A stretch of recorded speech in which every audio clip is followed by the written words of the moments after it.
Welcome back from the break. I'm Khalil Charles. Afro-Brazilian architecture is one of the rare jewels in Benin in West Africa to link to the continent's illustrious Islamic history. But it risks all crumbling away. Our reporter Khadija Ahmed has this report.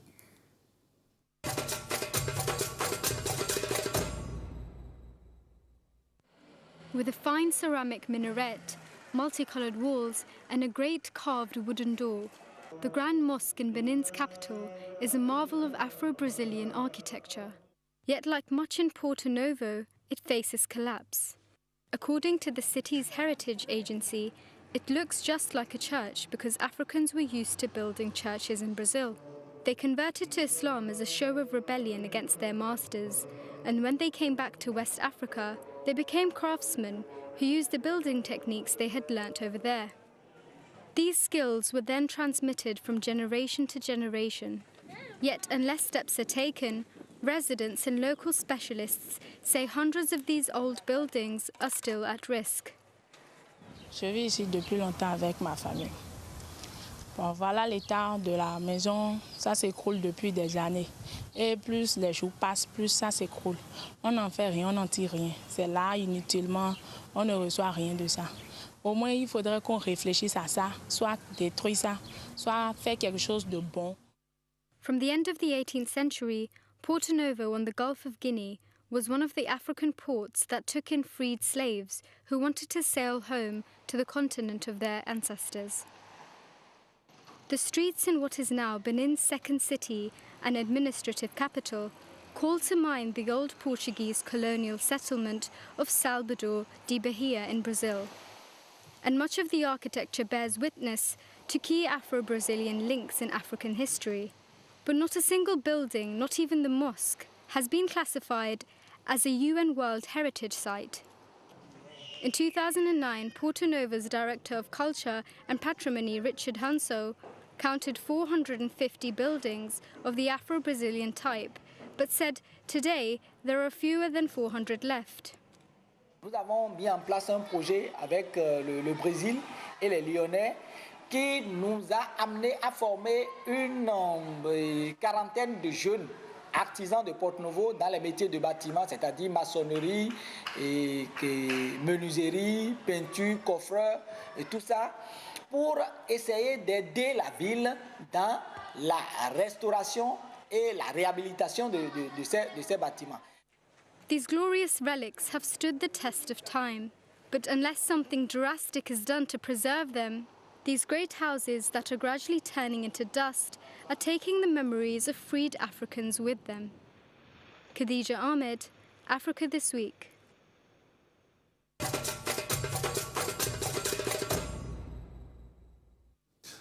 Habeeb Akande is a published author and independent filmmaker. He has recently produced a documentary film project about what it means to be black and Muslim in Brazil. The documentary will explore the concepts of blackness and the rise in black consciousness in Brazil as a movement, and paying particular attention to the northeastern Brazilian city of Salvador in the state of Bahia. Here's a short snippet of the documentary.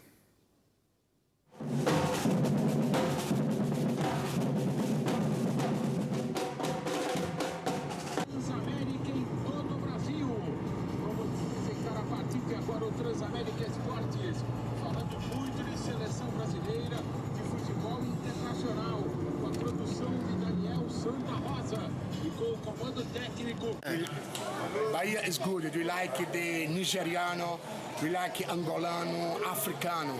It's the prima facie style in Brazil, Salvador. And it's the people, black people. Vindo a Salvador. Olá, boa tarde. Me chamo Priscila. Trabalho aqui no Pelourinho. Sou a baiana mais linda aqui desse Pelourinho. Arrasou, Pascarão. My name is Leilani. Venha conhecer o Pelourinho. Olá, meu nome é Jane, tenho 26 anos e vou fazer parte do documentário de Habeeb. Olá, me chamo Leilani Dardo, sou daqui de Salvador, Bahia, tenho 27 anos. Faço parte da residência e vou participar do documentário do Habeeb. Sila, tenho 23 anos e vou participar do documentário de Habeeb. Meu chama? Eu me chamo Pamela, tenho 22 anos e vou fazer parte do documentário do Habeeb. Eu sou Bárbara, tenho 24 anos e estou fazendo parte do documentário de Habeeb. Nós somos do Fit Dance. Quando me vê, abre os braços, me dê um sorriso. Sou eu, negro lindo. Apresentando aqui o documentário do meu amigo e parceiro Habeeb. Tamo junto. London, Brasil, todo nosso. Boa noite, meu nome é Anete Freitas, eu sou de Salvador, Bahia. Minha cor é morena. Aqui no Brasil não existe só negros e brancos, existem várias cores devido à nossa miscigenação. Nós temos... So there's a really huge job to do here that is get people conscious about what race is, and we have to fight that. We have to fight because it's our lives. No, I embrace Islam. I'm a Muslim for 5 years now. I'd like to follow the principles of the values, the principles of freedom, liberty, and because of that I converted. Meu nome é Arivaldo, eu sou negro daqui de Salvador, Bahia, e creio que a maioria da população aqui, de 87% de afro-brasileiro,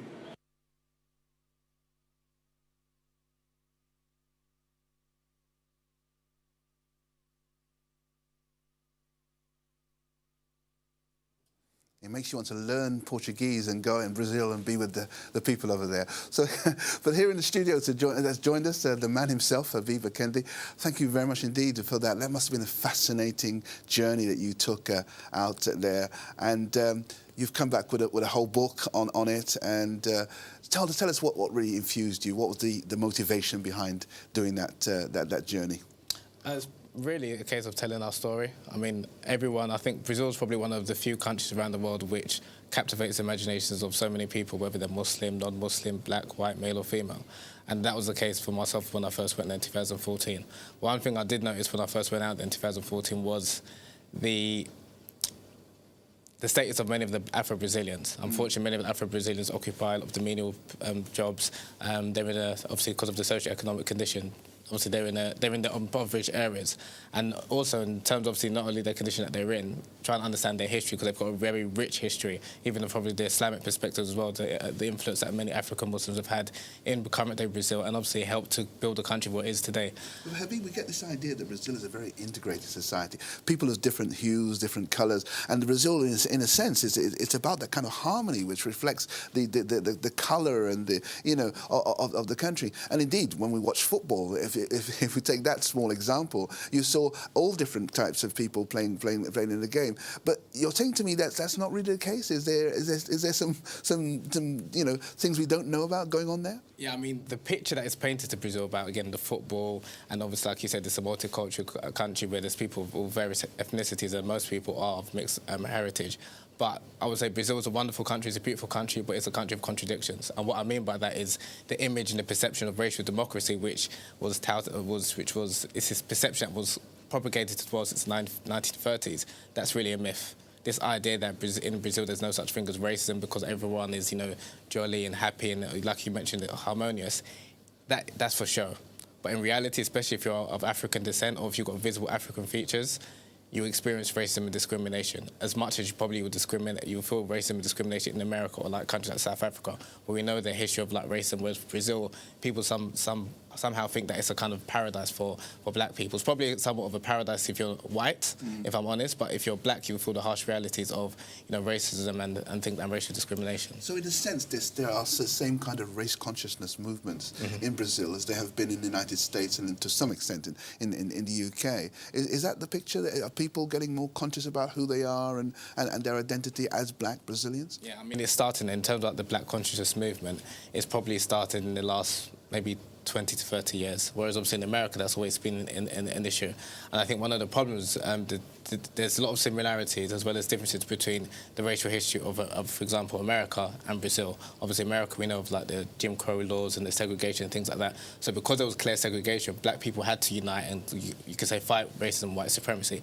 Whereas in Brazil, because there was a lot of relations between the European slave masters and their slaves, the indigenous Brazilians and black African Brazilian women as well.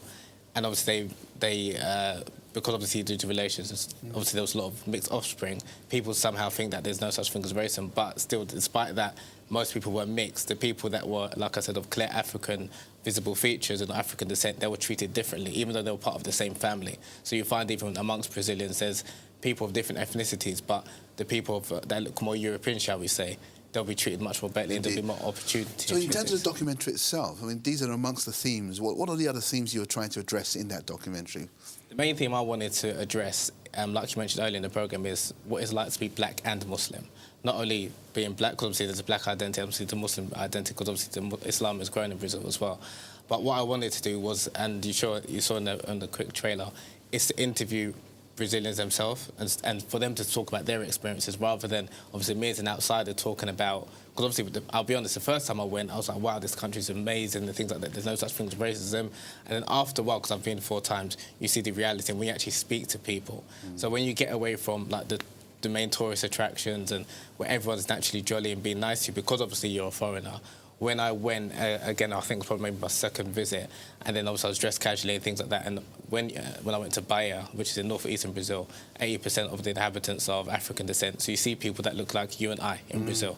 So when I'm just going about my business, I saw the treatment I was receiving, especially when I went to, for example, my hotel, that people thought, okay, what's this guy doing here? He's probably from the favela. It's only when I opened my mouth, they realised I was a foreigner, then I was treated differently. And I had that same experience when I was in Egypt as well, unfortunately. So this issue of racism and denying racism, unfortunately, is something which happens in Brazil, like unfortunately it does in many multicultural Muslim communities. So there was a lot of similarities that I found in terms of my experiences of racism and how people like to deny racism, unfortunately, in the Muslim community, like they do in And like Brazil anywhere else, as well. racism, that does affect life chances. It does affect the kind of conditions that you live in. Is that the case in Brazil as well? Yeah, most definitely. It affects your job prospects. People develop inferiority complexes because, you know, they're dark in complexion or they're of African descent, so they want to deny their Africanness. And obviously it affects, obviously, even women's self-esteem, and that's why there's a growing, like, black consciousness movement and black beauty movement where women are trying to celebrate their God-given features and things like that. So the issue of racism, it's not just... and like it touches upon so many levels: socio-economic, obviously, job opportunities, like I mentioned earlier, self-esteem, and obviously misconceptions as well. That's the thing. And obviously, in Brazil, we know of the recent, Black Lives Movement, which is happening in America. In Brazil, it's far worse. Like in Rio, for example, there's studies that have come out that show that, unfortunately, police in Rio kill six black young men a day, on average. Six black men a day? Yeah. Wow. Yeah. And there's more young black people killed in Brazil than there is in America, but like 3 times more black people are killed in Brazil than there is in America. And I'm not trying to say that what's going on in America shouldn't be publicised, we shouldn't, protest and things like that, but very few people know what's going on in Brazil, and it's even worse. Well, what about the black Brazilians themselves? I mean, in terms of the mobilisation? Yeah, well, the thing is because of Brazil's history, and again, like I mentioned earlier, most Brazilians are of mixed race heritage. Many black Brazilians don't identify themselves as black, but that's changing now, because obviously it's easier, rather than calling yourself a black person like a negro, they'll maybe say I'm moreno, which is like a brown person. It's like because even to call yourself black previously was seen as like an insult. So people were trying to say, they're brown or they're a chocolate colour, all types. And like there was a study that was carried out in terms of like a census asking people to just identify themselves in terms of their race and skin tone, and the people gave about 130 different responses. And these were all non-white responses to say, I'm a chocolate brown, I'm a mahogany brown, I'm this, I'm that. There's even a town which is named, was it India or something like that, that kind of indicates the differences that how people feel about that? Yeah, I've kind of, I forgot the name escaped me, but I've heard about that as well. I've heard about that. But it's growing, like the black consciousness movement, despite, and this is the something also I want to celebrate the achievements that, and the achievements that black Brazilians are making, and also to celebrate the history. I didn't want to just focus on poverty and what's going on in favelas and things like that. I wanted to talk about, yes, a lot of black Brazilians or Afro-Brazilians are in difficult situations, but how they're overcoming this as well. And just, again, just to educate people, and because even the misconception that people have about Brazil is inaccurate, that I've found, especially when I speak to people in this country. Now, recently, of course, we're in the throes of the Olympic Games now, of course. You know, there's a spotlight on Rio. And we understand that there was an area where there were mass graves that were found. Tell us a little bit about that. What were those graves and what did it signify? The Olympics, where a number of the world journalists are staying in Rio, that was built. It was built a couple of years ago, but it was built on a mass grave site of enslaved Africans. And not only that, they've gentrified the area, where a lot of the Afro-Brazilians was obviously staying in areas where the stadiums are, where the games are being held. They've been kicked out. So they've been kicked out, uprooted from their homes. And they've changed the area. They've now made the Olympics, you know, like a tourist attraction of where the games are being held. But a lot of those residents who are Afro-Brazilians, they can't benefit from the games and obviously the tourists that are coming and things like that. So it's like the face that Brazil shows for the public is everyone happy, joyous and things like that, like between the football and things like that. But the reality, especially if you're of African descent, is totally different.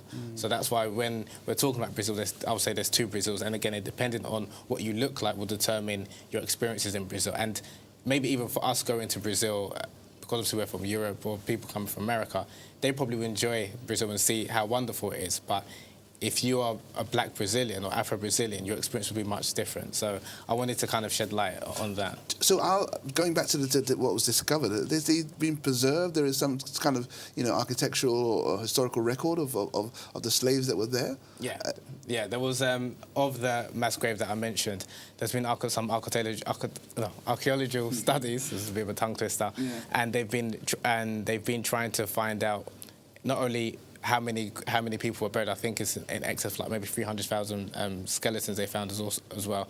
And on top of that, there's been some documentaries that, as a result of this mass graves that they found, there was a documentary that was produced called DNA Africa, where they found a number of prominent black Brazilians, and they tried to trace their heritage and things like that for people to kind of find out where their ancestral roots are. And then some of those people, like one of a famous Brazilian actor called Zezé Mota, she found that her ancestral roots were linked to the Yoruba people. So then she's trying in Nigeria. So now she's trying to to try and visit Nigeria to kind of reconnect with her African heritage and her roots. Staying in Africa, because we mentioned it earlier on in the programme, the Brazilian architecture that is present in Benin. This is something you've covered in your book, isn't it? That mosque which you showed was called the Shita Bay Mosque, currently situated in Lagos.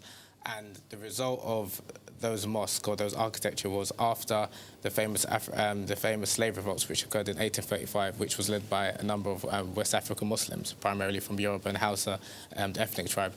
Once the revolt was squashed, and a lot of those people, a lot of the black Africans that revolted were transported back to Africa. And a number of them, they started, obviously because they were Muslim, they started to build mosques. And the mosque that they built was in the form of, the architecture was in the form of like the churches in Brazil, because it's the same style. So even if you go to Brazil, like the Shita Bay Mosque is very similar to like a lot of the churches in Brazil today. And that's because of, I think it's called the Baroque style. It's a very similar style kind of thing. So. If you had to say how important it is to make these connections, to join these dots, to understand the legacy of black people, of black Muslims in the world today, how important would you say that was? I think it's very important. I think it's very important because it's very inspirational as well.